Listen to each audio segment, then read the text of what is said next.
bienvenido nuevamente a Este Oeste. Un año transcurrió ya desde que el Ministerio Público y la CICIG dieran a conocer públicamente este descubrimiento de la red de defraudación tributaria denominada La Línea, el cual supuestamente vinculaba a altas autoridades del gobierno del Partido Patriota.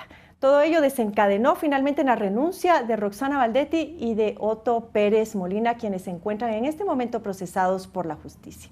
Pero hoy, un año después, vamos a tomar distancia de los hechos y de una manera más serena vamos a conocer un documento que no solamente da cuenta de la cronología de los hechos, sino que además los interpreta.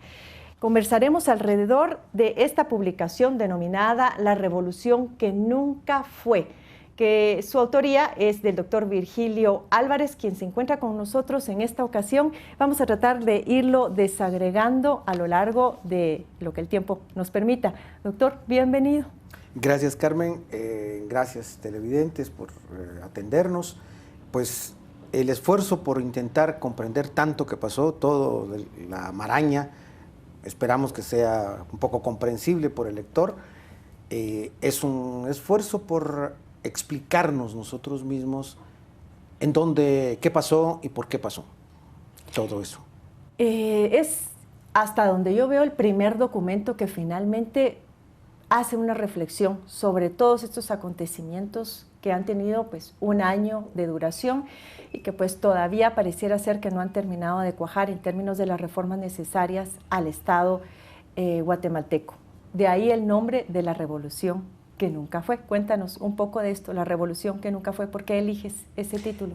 Bueno, pues porque al final del proceso, ya en el mes de septiembre, varios medios de comunicación fundamentalmente y varios formadores de opinión empezaron a decir que lo que había pasado en Guatemala era una revolución.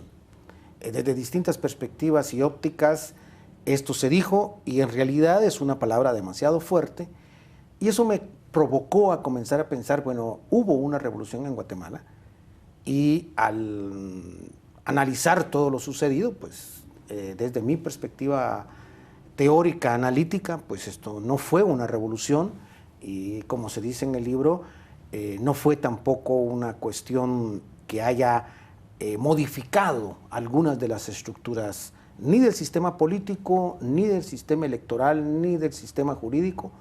Tal vez sí modificó algunas formas de ser y hacer de la sociedad.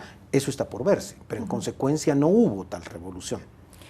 Vamos a desagregar esto para justamente nuestro público televidente entienda el porqué de esta conclusión. Y quiero partir del telón de fondo de esta publicación. Se menciona en un principio que tanto el gobierno de Estados Unidos como el CACIF y como un remanente de grupos militares que habían sido responsables de revertir la institucionalidad vigente durante los gobiernos de Arbenz y de Arévalo, habían tenido un rol central en estos acontecimientos. ¿Cuál fue ese rol? Bueno, en general, las visiones simplistas los ponen a todos en el mismo canasto y a la sociedad en el otro canasto. Yo creo que la cuestión es más dinámica, es lo que trato de mostrar en el libro. En primer lugar, el CACIF se abre de entrada a criticar y cuestionar al presidente, pero defendiendo la institucionalidad. Es decir, deben haber elecciones, debe mantenerse el sistema. Es decir, defender a Otto Pérez. La embajada norteamericana, y hay evidencia empírica suficiente, actuó de igual manera. No en un abrazo con el CACIF, pero sí desde sus propias expectativas, defendiendo a Otto Pérez Molina, pero dejando en el aire, durante ya el inicio de la crisis, a Roxana Baldetti. Y los sectores militares, por su cuenta, empezándose a proteger por pánico a lo que pueda cambiar, empiezan a cerrar filas alrededor de Otto Pérez Molina con mucha más drasticidad, como en el libro se narra. Estos tres actores entonces actúan en consonancia, pero no necesariamente con un mismo objetivo. Cada quien tiene sus propios planes, al grado que, y esto es muy importante, yo lo anoto en el libro, Dionisio Gutiérrez, que es parte importante del empresariado, es el primero que le zafa la alfombra a Otto Pérez Molina en un discurso de 8 minutos en el cual, si no se escucha la voz, si no se le conoce, parecería uno de los más radicales defensores de los derechos humanos y la sociedad guatemalteca. ¿Qué sucede y por qué Gutiérrez hace eso? Esto no lo tengo explicado. Hay que dejar claro que en el libro yo trato de especular lo menos. Trato de basarme en las informaciones que obviamente son las informaciones que circularon en los medios, opiniones que anduvieron en otros lados, y solo algunas informaciones en off que obtuve en entrevistas las manejo con sumo cuidado. Ahora, Virgilio, tratemos de ir, como decía, paso por paso. El rol desempeñado por el CACIF alrededor de la CICIG. Tú haces acá una interpretación pues bastante detallada de cuál fue el rol de la CICIG durante Carlos Castresana como comisionado, luego Francisco Dalanese y prácticamente hasta Iván Velázquez. Y ahí encuentras una explicación del porqué de la molestia del CACIF respecto a las funciones y a la labor de esta institución. Cuéntanos un poco. Es que por eso es que no se puede decir así llanamente que embajada, CACIF y militares conservadores son la misma cosa. La embajada quería que la CICIG continuara. Un instrumento de acción pública, de política exterior, etcétera, es un pacto de la comunidad internacional para apoyar a Guatemala. Al CACIF, en cambio, la CICIG le provocaba náuseas.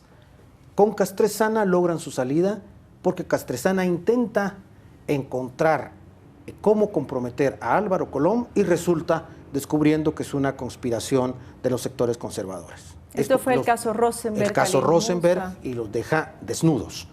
Es más, los medios de comunicación no llegaron nunca a divulgar que el caso Musa se resolvió en los tribunales, ya hay condenados, etcétera. Y tú hablas de que finalmente lo que Castresana hizo fue descubrir un entramado golpista. Exactamente, exactamente. Y eso al empresariado lo regresa.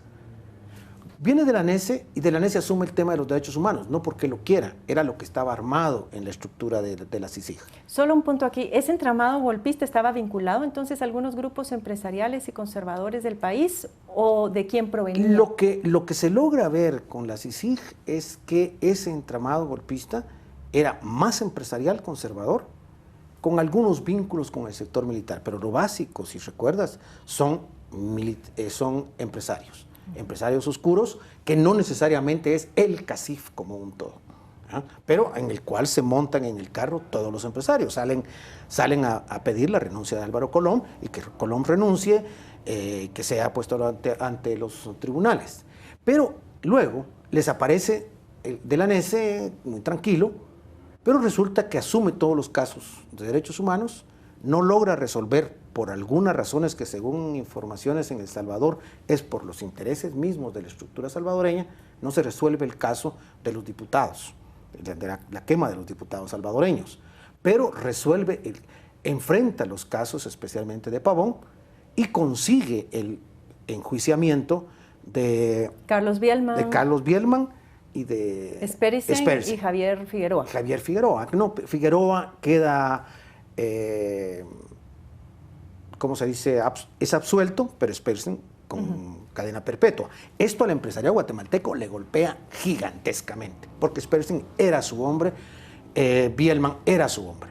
Entonces la CICIG era el gran enemigo.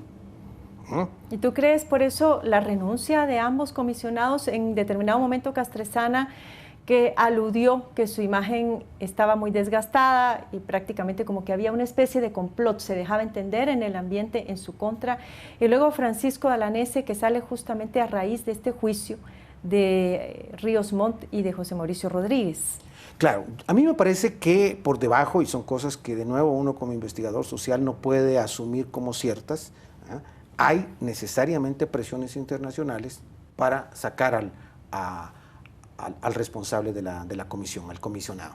La llegada de don Iván es entonces como una bocanada de aire. Yo supe en la época en que él llega, más bien cuando llega de la NESE iba a llegar Iván, pero al gobierno le parecía mejor Iván, al gobierno de Colón, porque de la NESE había llevado a la cárcel a 2 presidentes costarricenses, pero viene de la NESE, ¿no? Y eso posiblemente al grupo de la UNE y a Colom no les gustó. Pero el empresariado presionó para que se fuera Castesana. E igualmente presionó para que se fuera de la NESE, cuando resulta que no metió a la cárcel a Colom, sino que a los empresarios vinculados a los temas de derechos humanos y lleva a juicio a Ríos Montt.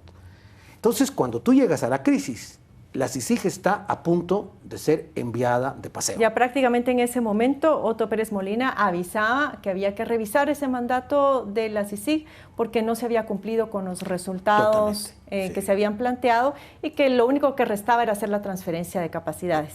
¿Crees tú entonces que esto también animó a la salida de Otto Pérez Molina, que se diera todo este cisma dentro del Estado? A ver, desde la información con la que cuento y que la coloco en el texto, por un lado, Pérez Molina no quería que la CICIG continuara. Esto era por presión del empresariado y por presión de los grupos militares conservadores. Esto enfrentado con la embajada. Cuando los datos empiezan a fluir a la CICIG tiene que sacar el caso lo más rápido posible para poderle decir al presidente, estamos, y si nos vamos, el caso va a seguir. En consecuencia, es totalmente falsa esta especulación que diga que la CICIG es simplemente un sirviente de la embajada y un sirviente del empresariado. No, la CICIG responde a una política exterior, tiene su información y el empresariado no está contento con la CICIG. Hasta aquí entonces, empresarios y Otto Pérez estaban de la mano. Acá, qué bueno que mencionas esto porque Otto Pérez Molina en determinado momento se ve cercado por la presión internacional y también nacional en cuanto a que había que prorrogar el mandato de la CICIG. Cuando todo esto se da, tú acabas ya de tocar uno de los puntos que mencionas acá, lo de las visiones conspirativas proempresarias y proteccionistas del status quo. Estas visiones, a decir en tu publicación, lo que decían era que era la CIA la que nutría de información a la CICIG y que eso explicaba el por qué este caso había durado tan poco en términos de investigación y que se había documentado con miles de escuchas y de muchísimos documentos que era imposible que la misma FECI o la misma CICIG con sus funcionarios hubiera podido pues armar y presentar ante los tribunales de justicia. ¿Tú cuál es la crítica que haces a esta visión conspirativa, como la llamas acá? Sí, esta visión conspirativa proempresarial en realidad se la puede comprar cualquiera que no sepa exactamente cómo funcionan los procedimientos judiciales. Cualquiera que no se ha aproximado alguna vez también a los mecanismos de las instancias de seguridad e investigación. La CIA en Guatemala tiene una serie de controles, ¿sí? Series de investigaciones, pero como se ha comprobado por los Wikileaks, no es necesario ir muy adentro, permanentemente ofrecen información equivocada. Y esa información equivocada es parte de esa incapacidad de las agencias para tener controles de fondo. El caso de la línea realmente se descubre meses antes, cuando un empresario se queja al Ministerio Público que le están extorsionando y él ya no puede pagar. Y es más, es uno de los empresarios que está preso. Ahí se abre la línea de investigación. Ahí el MP empieza a investigar, la CICIG empieza a trasladarles capacidades, especialmente en escuchas, y en ese momento es un desorden de información. Cuando van encontrando información más concreta, que es con la llegada de don Iván, y ahí obviamente la cosa empieza a cobrar forma. Pero ni Iván ni doña Telma tienen para abril ni idea de que el presidente y la vicepresidenta están metidas. Tengo que irme a corte, Virgilio, pero entonces, muy brevemente, dime, ¿cuál podría ser el objetivo de estas visiones conspirativas que tú mencionas en tu libro? A mí me parece que estas visiones conspirativas, en primer lugar, tienen un desconocimiento de los hechos.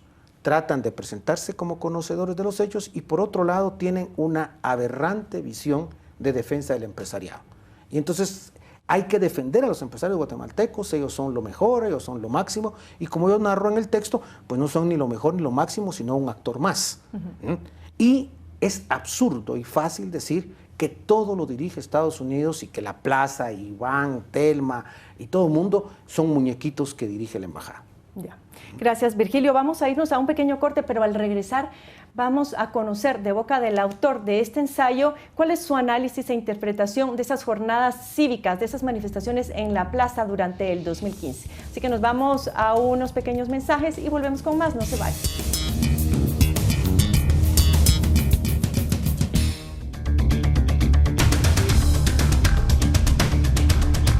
Gracias por continuar con nosotros en Este Oeste. Estamos analizando las jornadas cívicas del 2015 con ocasión justamente de ya este primer aniversario desde la renuncia de Roxana Valdetti y se destapara todo este caso alrededor de la línea que también tuvo por consecuencia, usted bien lo sabe, la renuncia de Otto Pérez Molina. Y estamos analizando un primer documento que no solamente hace una cronología de los hechos, sino hace una interpretación desde el punto de vista de su autor, el doctor Virgilio Álvarez. Virgilio, analicemos ahora esas jornadas cívicas, las manifestaciones en la plaza. Y tú dices acá algo que a mí me ha llamado también mucho la atención. Resaltas el hecho de que esta fue una manifestación pacífica. Y lo dices así, con frenos y límites que restaron la posibilidad de convocar, coordinar y concitar a los distintos sectores para promover una real transformación al Estado y al sistema. Desagréganos un poco más, profundiza más en por qué este énfasis en lo pacífica, ¿a qué te refieres con frenos y limitaciones? Bueno, yo llego a calificar las movilizaciones sabatinas en verbenas cívicas. Es decir, fiesta. Sí, se produjo una fiesta, la gente sale, y yo creo que eso es muy valioso. La gente ganó la plaza, no la calle, ganó las plazas, enfrenta a sus propios temores y solicita la renuncia del presidente. Bueno, exige la renuncia de la vicepresidenta y luego, ya cuando la cuestión está más tensa, llega a pedir la renuncia del presidente. Pero hasta ahí. Y hay evidencias de que las convocatorias son claras en decir no debe ir ninguna organización, no se debe llevar ninguna identificación, vamos cada quien por nuestra cuenta, a título personal, a pedir la renuncia de la vicepresidenta. Que era el único objetivo. Que es la única demanda, pedir la renuncia de Valdetti. Entonces, ¿quién está poniendo el volumen? Bueno, pues lo están poniendo los convocantes. Sí, pero también sale el CACIF a declarar en conferencias de prensa, los medios le dan una cobertura inmensa a la posición del CACIF. El CACIF pide que no se haga, que todo se haga en orden, que sean los sábados, que no perdamos horas de trabajo. Es decir, el CACIF le puso el volumen y la intensidad a las manifestaciones. La población fue entendiendo que por ahí tenía que ir, no tenía cómo, no se animó. Ningún dirigente se animó a aparecer con sus pancartas. Yo entrevisté a varios... Aun cuando se corría el riesgo de que eso se pudiera salir de las manos. Claro, pero es que, digamos, el triunfo es, primero, que estas organizaciones no logran establecer su presencia como organización. Lo segundo es que aquellos que ganaron la calle, que son los sectores más beligerantes, que vienen pequeños grupos, al final de cuentas, que van del Morazán al Parque Central, no son cubiertos por los medios. Entonces eso no existió. Y los únicos que medio se rebelan son los de San Carlos, que hacen 2 o 3 marchas desde la universidad hasta la plaza. Pero llegan a la plaza y se disuelven. Llegan a la plaza y cantan el himno. El himno siempre fue musicalizado desde los parlantes de un canal de televisión. Y hasta ahí, se cantaba el himno cuando sonaba. Hay otro elemento que tú bien mencionas acá, no discursos, ningún responsable, ningún conductor. Claro, no había nada, nadie debería estar. El único evento relativamente organizado es cuando se hace la música, que llega Velus Nahual, que van varios grupos de cantantes, pero hasta ahí. Pero no es que el hecho que no surgiera alguien que se subiera a la tarima, era porque estábamos en la antesala de un proceso electoral. Y lógicamente quienes estaban como candidatos habrán dicho mejor soy prudente, porque cualquiera que se hubiera animado a subirse a la tarima, a tratar de aprovechar ese momento con un propósito electoral, hubiera sido bajado a sombrerazos inmediatamente. Pero claro, porque no había organización. Si el que se sube perico de los palotes, claro que no, que lo baja. Pero si tú, por ejemplo, yo lo discutí en una de las presentaciones del libro con la gente de Codeca. Codeca trajo en uno de los momentos, un día jueves, una manifestación gigantesca de campesinos a pedir la renuncia al presidente y una agenda más. Pero ¿por qué los de Codeca no se animan a entrar un sábado a la plaza como Codeca y a plantear que hay una agenda más? No. ¿Por qué? Había un pánico, había un volumen, había el temor de que si nos metemos esto se puede producir el caos y más que ganar, vamos a perder.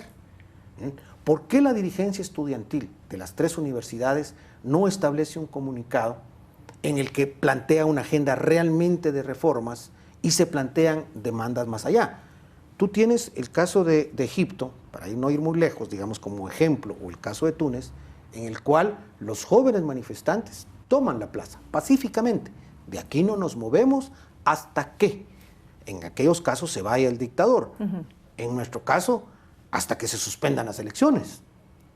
No, porque después del sábado nos tomábamos el selfie y hacíamos la cualquier cosa y cada quien a su casa muy alegre. Pero tanta capacidad realmente tendría el CACIF para poder hacer esa modulación de ritmo. Es que esto no es una capacidad, capacidad, digamos, conductista.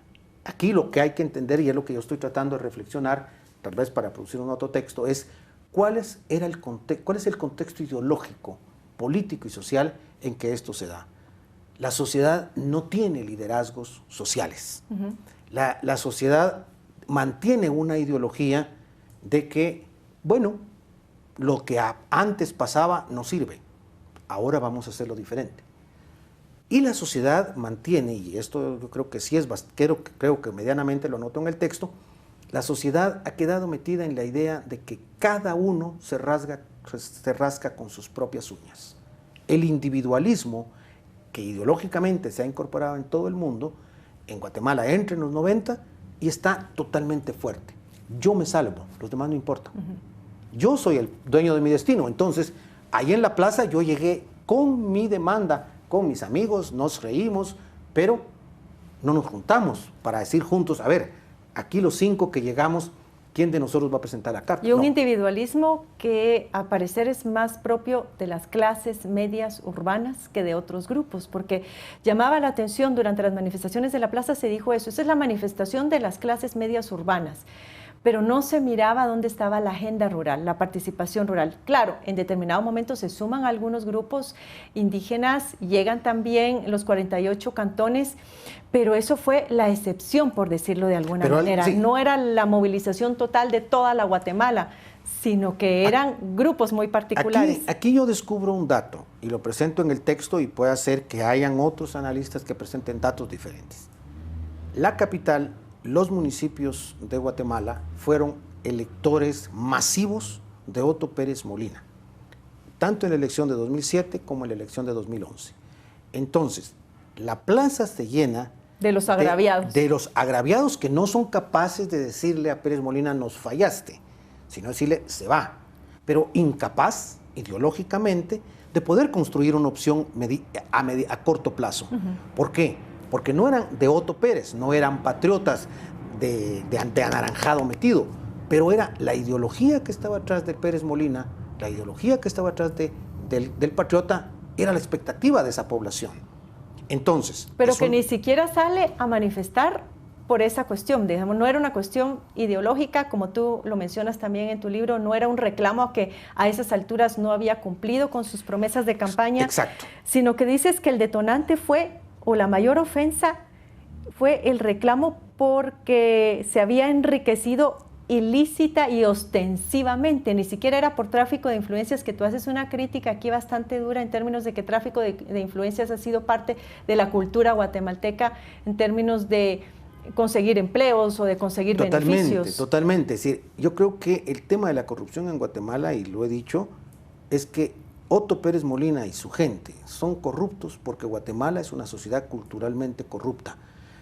Hay necesidad de pedir favores, tráfico de influencias, porque somos una sociedad patriarcal, pedimos el favor al patrono, nos da permiso, si no nos da permiso, pero hágame el favor, consígale trabajo a mi nena, mire que yo lo apoyé, mire, no sea malo, yo soy pobrecito. Es decir, en esa mentalidad el tráfico de influencias funciona. Hay cierto margen de tolerancia. Y hay una tolerancia a la corrupción. Pero lo que se salió de esa tolerancia fue lo ostentoso. Exacto. Tú vas y cuando te encuentras con el policía y cometiste una falta en el tránsito, estás viendo cómo lo resuelves. Dígame cómo se resuelve. Y estás dispuesto a pagar los 10, los 20, los 200 quetzales para las aguas del policía para poderte ir. Es decir, no le dices, mira, póngame la remisión, punto. Aquí no hay negociación. Ahora, que el policía me saque 100 está bien. Pero ya que se lleven tantos millones, es decir, esa es la cultura guatemalteca que entró en crisis. No podíamos los guatemaltecos de la noche a la mañana decir cero corrupción, porque nos pasamos llevando entre todos. Porque al final de cuentas la corrupción es consecuencia de un proceso y no la causa. Entonces no estamos atacando las causas de la corrupción. Ahora bien, ¿a quién podemos conceder entonces el mérito o el crédito de que Roxana Baldetti finalmente renunciara después de las primeras protestas? Porque es muy común escuchar dentro de los comentarios de los ciudadanos que ahí participaron, así como sacamos a Baldetti de la vicepresidencia, así como logramos la renuncia de Otto Pérez, y esa primera persona plural que los empodera, que les dio el liderazgo, pero al final, al decir de todos estos intereses que tú dices que estaban de telón de fondo, ¿quién realmente tiene el mérito de la renuncia de Baldetti? Que justamente coincide, como bien lo narras en tu libro, con esa conferencia de prensa del CACIF y un comunicado en el cual ya solicita en determinado momento a Otto Pérez Molina la renuncia de Roxana Baldetti. Bueno, de nuevo yo no especulo, ¿verdad? Es decir, puede ser que haya pasado cosas entre telones, pero basado en la evidencia, Roxana Baldetti renuncia porque es obligada por el presidente a renunciar, dadas las presiones que hay sobre la situación de Roxana Baldetti por haber acobertado a Monzón. El presidente, y hay evidencia clara, hay que salvar la institucionalidad, y la institucionalidad está en el presidente. Roxana Baldetti es sacrificable. Aquí hay un dato que no hemos conversado, pero que es el marcado machismo de la sociedad guatemalteca. La enemiga es Roxana Baldetti. La mala es Roxana Baldetti. Al grado que hay periodistas y formadores de opinión que se refieren a la Baldetti. Ella es la mala, ella corrompió al general. Entonces, ese compás de concesiones hechos a Otto Pérez se dan en la plaza, se dan en los comunicados de convocatoria. Se dan también en cómo se pinta la figura de Rosa Pérez respecto a Roxana Baldetti en su momento. Además, ¿no? Rosa Pérez es mostrada como una buena mujer. Es la esposa, es la madre, ¿verdad?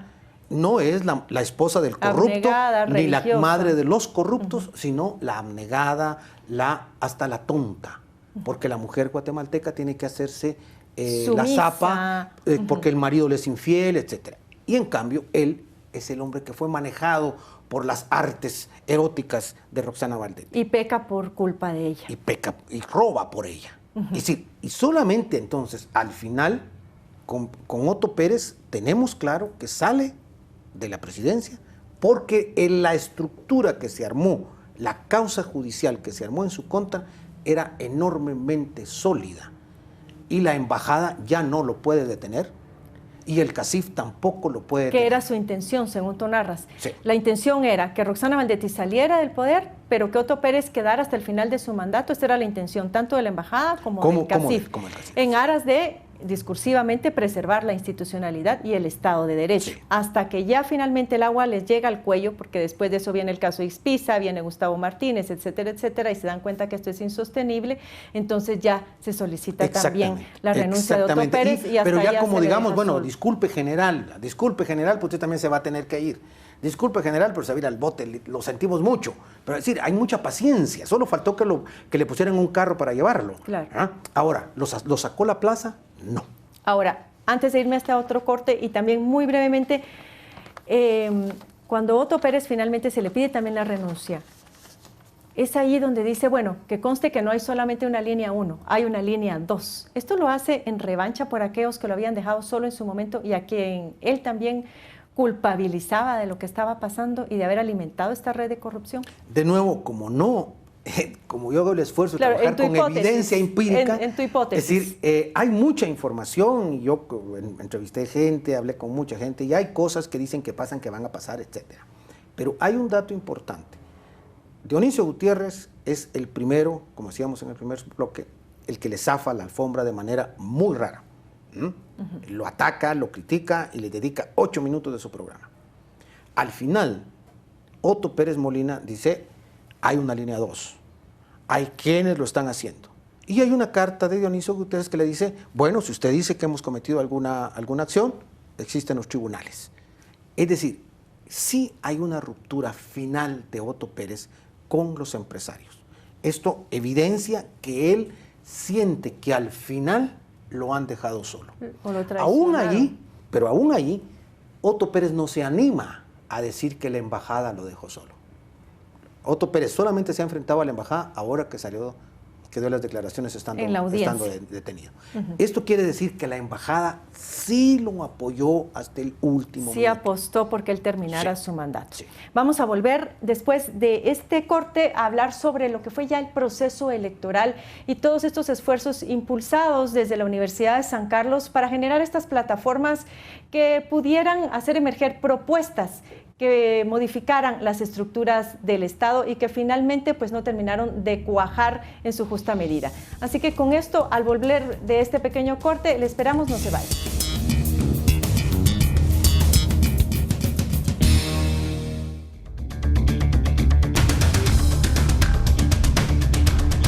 Gracias por continuar con nosotros en Este Oeste haciendo un repaso, un análisis de las jornadas cívicas del 2015 y conversando alrededor de este primer documento elaborado por el doctor Virgilio Álvarez, La Revolución que Nunca Fue. No solamente una cronología de los hechos, sino un análisis de todo lo acontecido, un buen punto de partida para la reflexión desde diferentes ámbitos y sectores en nuestro país.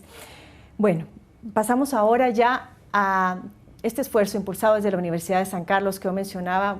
Se logró los dos objetivos, renuncia de Valdetti, renuncia de Otto Pérez Molina, pero finalmente el momento parece que fue desaprovechado para generar esos cambios que permitieran cambiar el sistema político y sus estructuras. ¿Qué fue lo que pasó ahí? ¿Por qué es que finalmente no se logran concretar esos cambios, excepto en algunas legislaciones muy concretas como la Ley de Compras y Contrataciones? Bueno, y las reformas a la ley electoral y a partidos políticos que todavía están adobándose en el Congreso de la República. Bueno, rápidamente,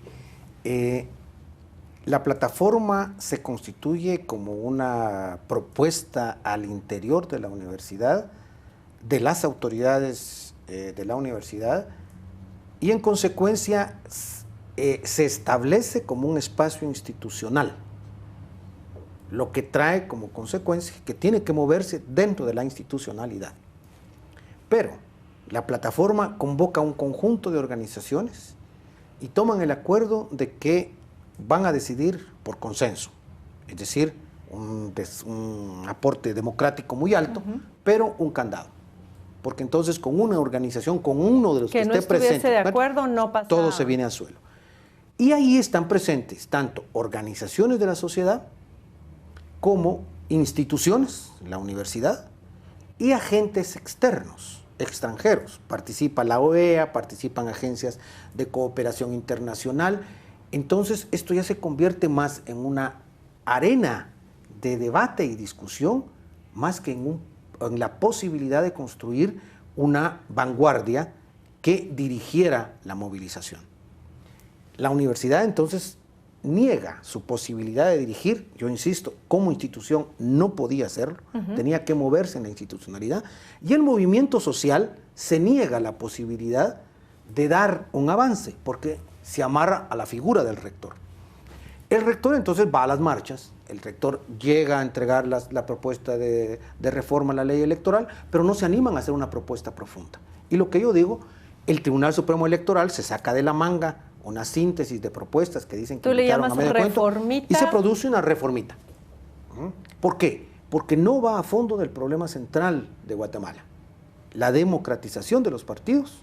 Pero esto ya fue un producto, digamos, de las circunstancias, de ese proceso de diálogo o de consenso. Esto no ¿O creo. tú también ahí ves los hilos de CACIF y de otros para actores nada. limitando? No. La propuesta del Tribunal Supremo Electoral venía pensada, algunos miembros del tribunal creían que había que presentar. Recuerda que el anterior tribunal hizo el intento de hacer una propuesta. Entonces el tribunal, los miembros del tribunal sabían que deberían oxigenar el sistema. Entonces, con movilizaciones, con la línea o sin la línea, el tribunal habría hecho la propuesta. Lo que pasa es que se quedó en esa propuesta. Esa propuesta no se radicaliza desde la propuesta de la universidad. Y es más, se hacen propuestas totalmente antidemocráticas. Elección de diputados presentados por comités cívicos, reducción del Congreso, ¿no?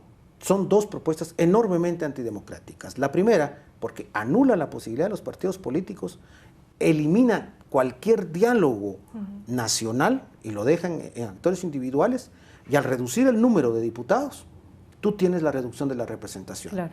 A 5, 10, 15 años tendremos 150 diputados que representan solo los intereses. Eso era también porque mucho se dijo que el tiempo era muy corto y que por las prisas de poder tener algo y porque había presión también, Virgilio, por parte de ciertas agrupaciones en cuanto a que se atrasaran las elecciones y que pudiera asentarse en el país un gobierno de transición. En medio de todo esto, más un tribunal que tenía que estar preparando propuestas a la ley electoral y organizando el proceso electoral, era la locura. Es que aquí, y por eso, esa es una revolución que nunca fue. Porque tú tenías los carriles de la institucionalidad y el tribunal fue suficientemente formal para presentar sus propuestas en el Congreso y el que el Congreso decida. El tribunal nunca tuvo materia jurídica electoral para suspender las elecciones. Los partidos funcionaban, los candidatos estaban, habían candidatos emplazados que no se podían suspender. Ninguna. Por lo menos legal, porque legal. Política el momento estaba. Bueno, no, pues, pero es que eso es un. La Corte de Constitucionalidad habría dicho que no se podían suspender. Claro. Ahora, ¿quién podía suspenderla? La sociedad. Ahora, la sociedad no podía suspenderla pasándole la paleta al Tribunal Supremo Electoral. Señores del tribunal, paren las elecciones porque yo quiero. No. La sociedad no logró dar el paso a movilizarse y suspender la sociedad las elecciones. De nuevo, Egipto y Túnez producen eso. Ahora, por debajo había organización. Lo que tenemos que entender es que Guatemala no ha tenido organización social, organización política que levante las banderas de la sociedad. ¿Pero tú crees que el momento está perdido ahora, Virgilio? No, yo creo... A pesar de todo eso que sucedió. También porque no participaron todos los actores, los sindicatos, por ejemplo. Ahí está, no nos va a dar tiempo posiblemente de hacer esta discusión. Yo creo que es una muestra clara, es que el mar se partió, ¿ya? Y este fue el mar por donde pasó Moisés. En medio pasó Pérez Molina a la cárcel, pero de un lado se quedó la clase media en la plaza y de otro lado se quedaron los sindicatos y el movimiento social organizado, que siempre marchó con una agenda mucho más agresiva, mucho más social. Ley de desarrollo social, nacionalización de la energía eléctrica. Eliminación de la SAT como un ente autónomo dependiendo del Ministerio de Finanzas. ¿Con qué fin?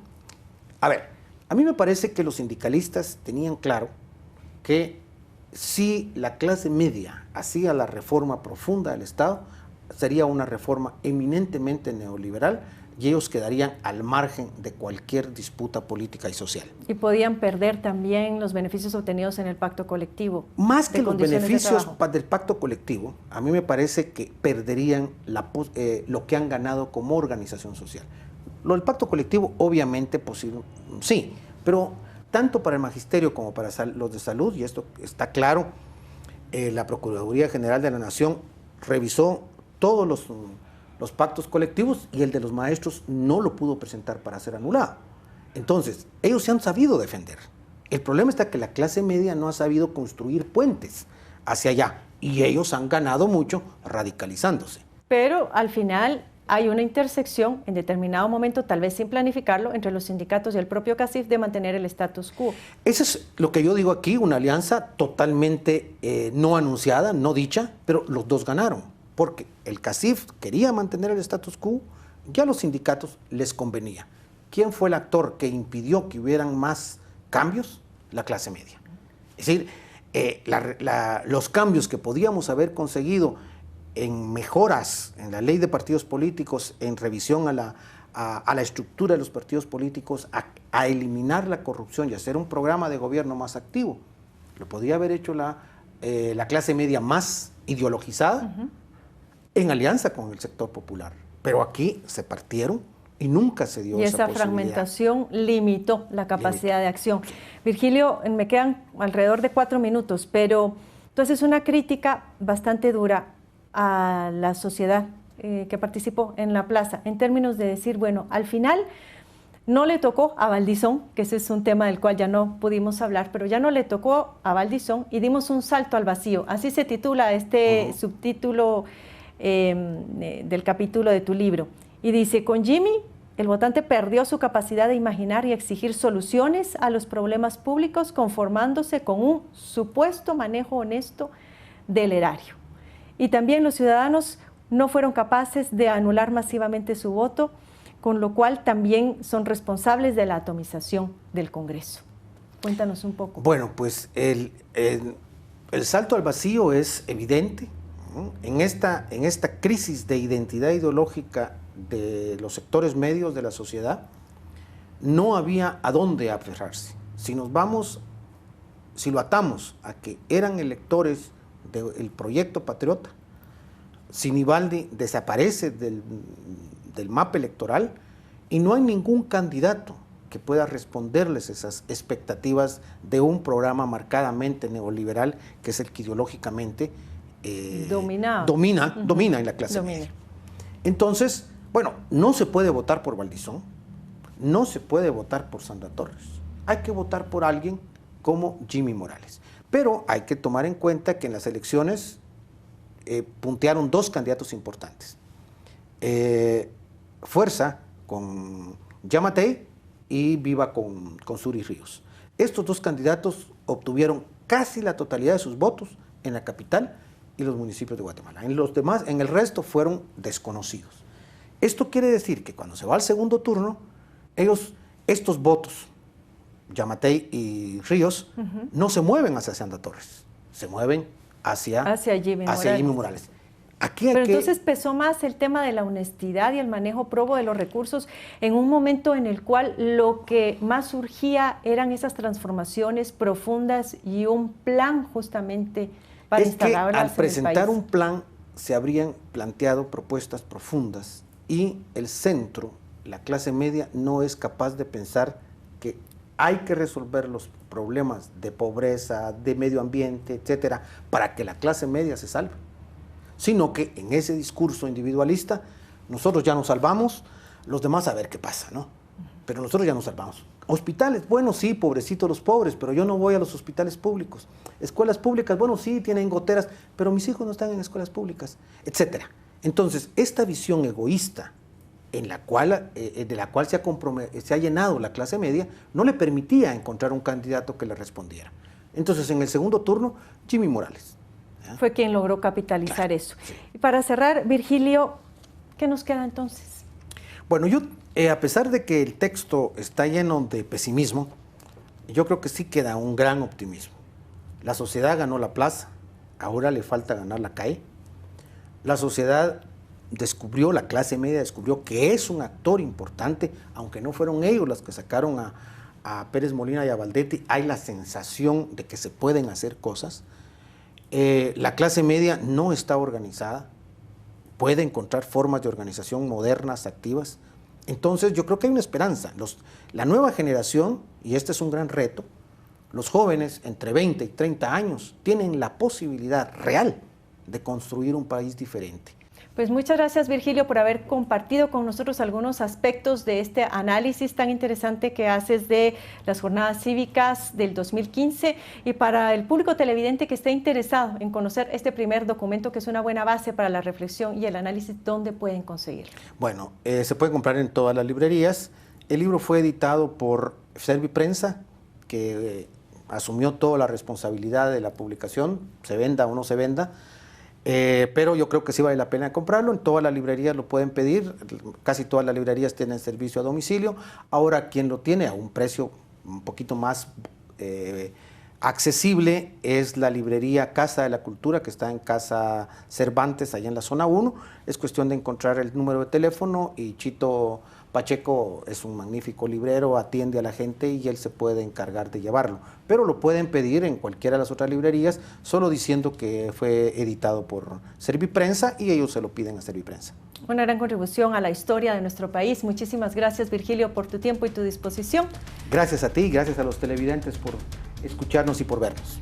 Gracias a ustedes también por habernos acompañado. Esperamos que esta conversación haya sido de interés y le haya ayudado nuevamente a informarse y a formarse opinión sobre estos temas de trascendencia nacional. Les espero nuevamente la próxima semana en una versión más de Este Oeste.